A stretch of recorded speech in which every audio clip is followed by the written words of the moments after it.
What's up, YouTube? It's the Action Figure Grader coming back to you with another Hasbro Star Wars Vintage Collection Market Update.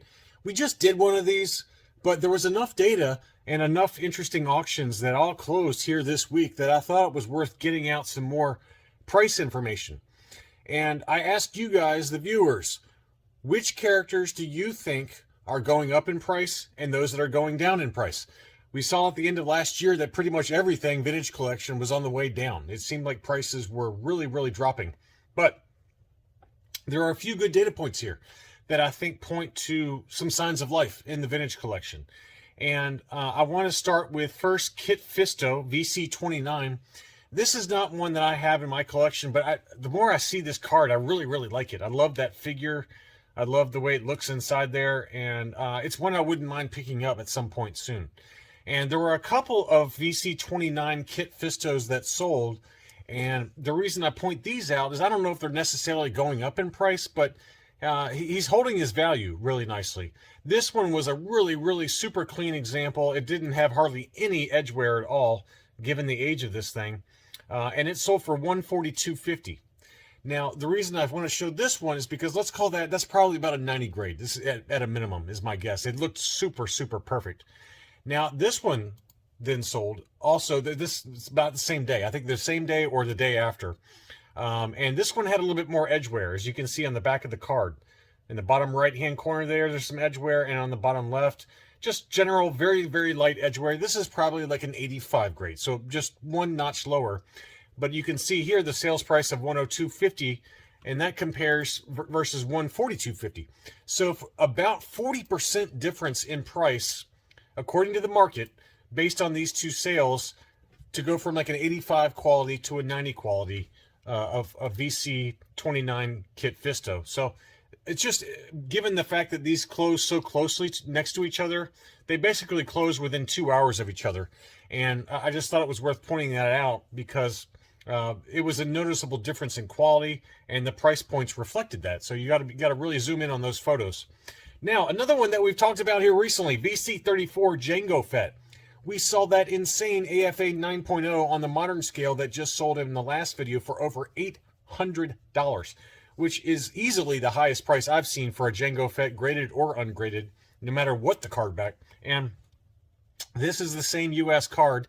It's not nearly as nice of a condition as the one that sold that was AFA graded. You can see a light ding there in the lower left-hand corner. I still think that this is probably like an 85 grade. You know, most likely an 85 grade. Maybe an 80 plus, but probably an 85. It's unpunched. It looks super clean. And that one sold for $127.50.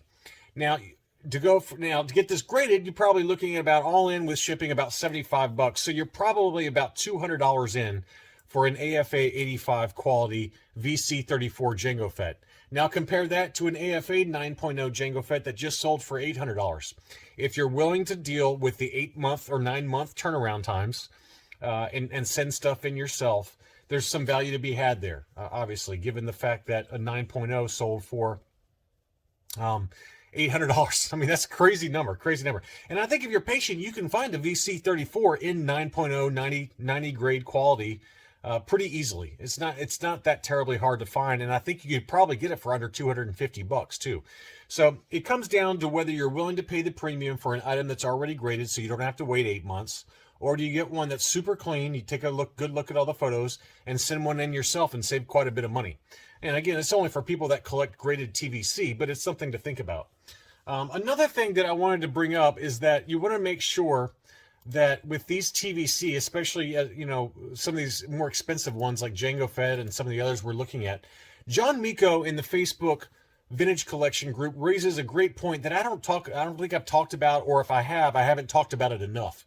And that's what you got to be careful for unscrupulous sellers out there, that where the hang tab has maybe come out in their collection, and they decide to sell it, and they push the hang tab back in and then market it as an unpunched example.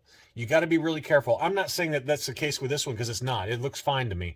But I have seen those on eBay where it makes you question whether they're legitimately an unpunched example, or the punches come out and the seller has tried some kind of trickery to make it look like an unpunched example. We all know that the price difference between an unpunched and a punched example. There's a massive premium for these unpunched cards, especially some of those early VC 1 through 20 where the unpunched were hard to find.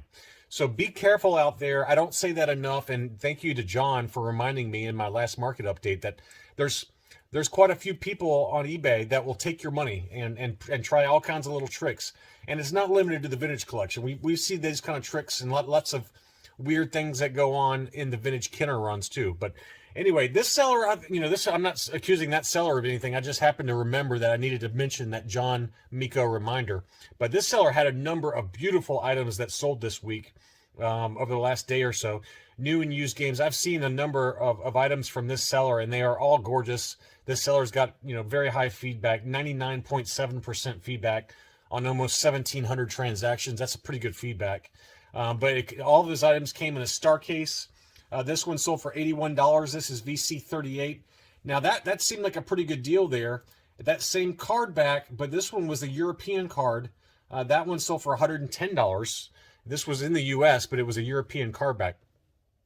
And what's interesting about some of these European card backs in the TVC 1.0 run, this one has it actually looks like it's printed on the card. It doesn't look like a sticker, a warning sticker at the bottom of the card. And you guys who are in Europe can correct me on that, but this looks like it's actually printed on the card back. But some of the later releases, even in TVC 1.0, in the later runs, like the Republic Commando, for example, it's a big sticker that they slap on the back, and then they slap black stickers on the warning labels. But this one looks like a market-specific European card back where it's actually the warning and the multi-language is actually printed on the card, because all the language on the card is multi-language. So this one to me is probably a rare card back, and I don't see these enough. And whenever I do see them, they always are after the fact. I never see them actually for sale. So this is one that whoever picked that up for $110, I think that was a pretty good buy, because these kind of multi-language European card backs where the multi-language is actually printed on the card instead of slapped on a US card, I would think that those are probably pretty scarce in number. That same seller, New and Used Games, also had the VC-44 Luke Skywalker Dagobah Landing. He had the light clear saber. There's obviously the darker saber that's more common. This one is just, I very rarely see that one come up, and I probably should have bid on that one. That one sold for $113.50. I thought that was a great deal for the clear saber variant of VC-44 Luke Skywalker Dagobah Landing. He also had the VC-54, the ARC Trooper Commander, that sold for $160 on 26 bids. Really nice, clean examples for all of these TVC 1.0 that this seller had at auction. Just really nice ones. He also had the 501st Legion VC60. That one sold for $112.50. That, we know that one's coming back out in a reissue here soon, but it doesn't seem to be affecting the prices very much. It's still holding in that 100 to 120 price point, and that was another nice one that sold. Same seller had Bastilla Sean VC69. That's on my want list too, and it looked really nice and clean. Very, very light edge wear on the bottom of the card back. That sold for $152.50. I thought that was a pretty good deal. We've seen VC69 sell as high as about $200 recently, so $152.50 plus shipping is pretty good price, I think. Aura Singh is another one that seems to be kind of moving back down in price a little bit. We saw that consistently over $100 in the fall, even in the fall and maybe late summer of last year. But this one sold for $83 plus shipping, so about maybe $100, a little under $100 after accounting for shipping. But that was a really nice example, and I just love the way that one looks inside the blister there. That's one I probably need to get pretty soon. Tarkin, we know all about Tarkin. We know how crazy the prices have been on this one. This one actually, I thought, ended at a pretty reasonable price point. I didn't look too close at the condition, but it looks pretty nice. It's got maybe one little scratch under the made in China right there. It might just be like some particles or something, but pretty clean, unpunched example overall. And that one sold for $140.50 plus $12 shipping. So, Tarkin seems to be coming back down a little bit. They're reeling him back in price. I mean, we saw that one hit 200 or even, I think, 250 at this absolute peak for Grand Moff Tarkin.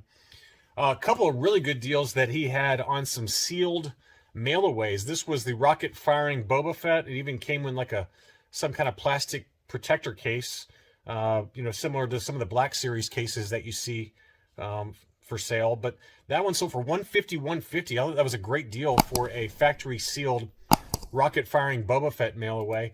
And another mail-away that was a different seller. This one was opened. It did include the mailer box, and the card itself looked factory fresh, just case fresh, really nice. It looks like maybe just a little bit of wear there at the top, but not much. Pretty nice one, a pretty nice one. That one sold for $163.27.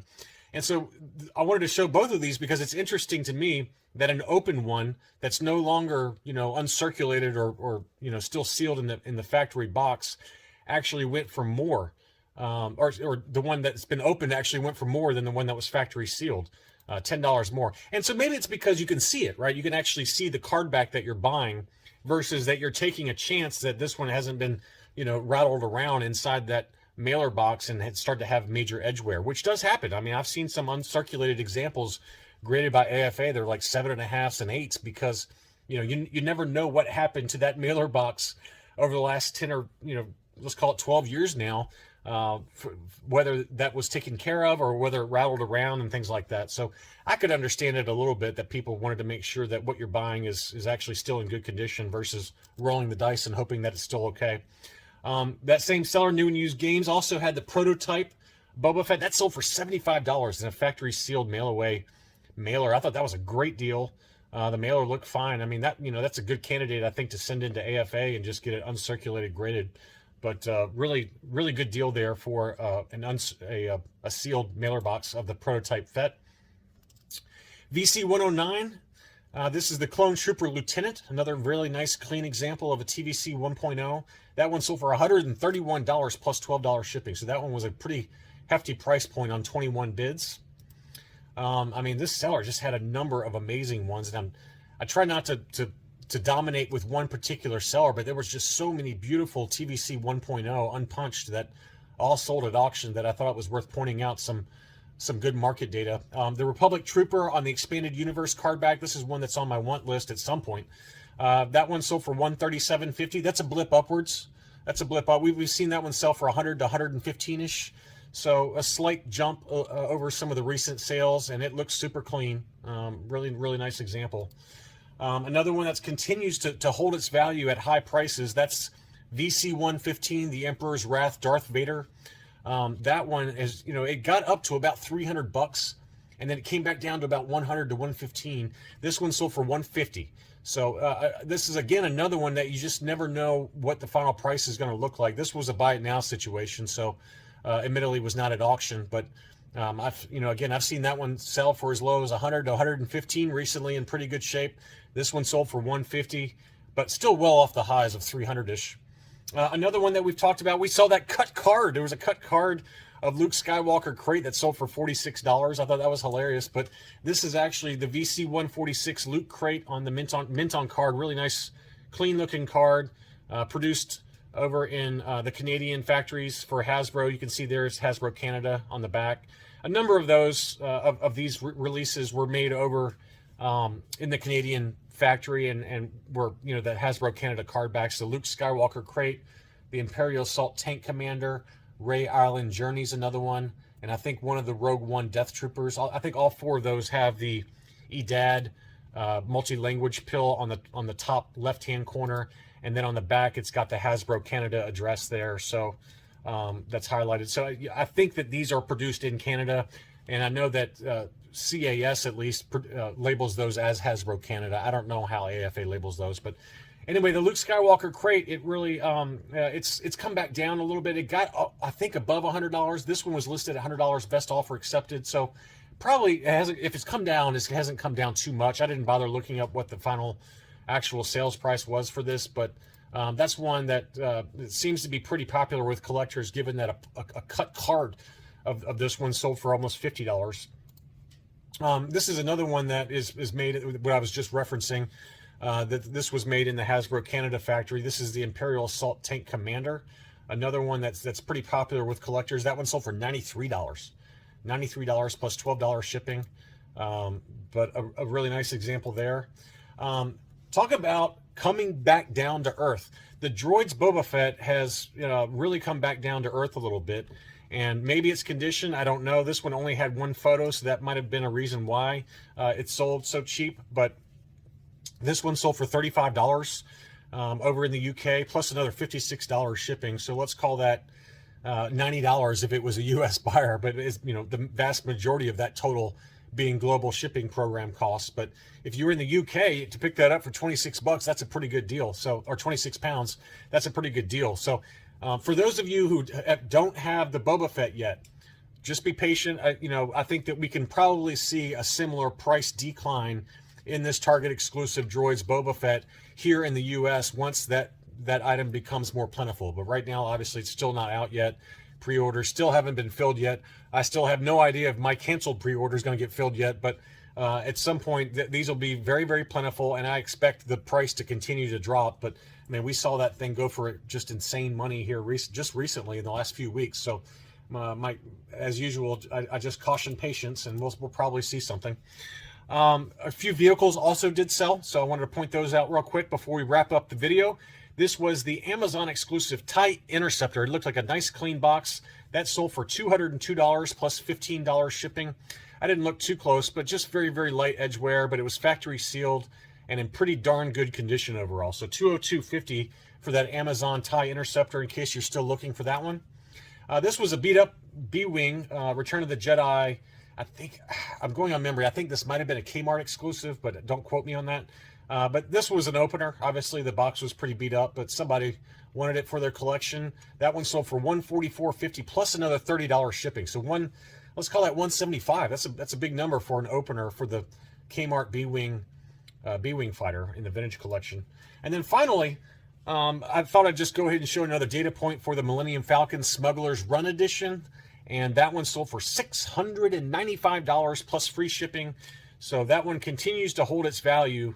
That Galaxy's Edge Millennium Falcon Smuggler's Run Edition has been consistently selling in that $600 to $700 range, and this one was no exception. If you like this kind of data and you're new to the channel, welcome. I try to cover price data when I find some interesting stuff. To all my existing subscribers, as always, thanks so much for watching. Thank you to my Patreon supporters, and I'll be back soon.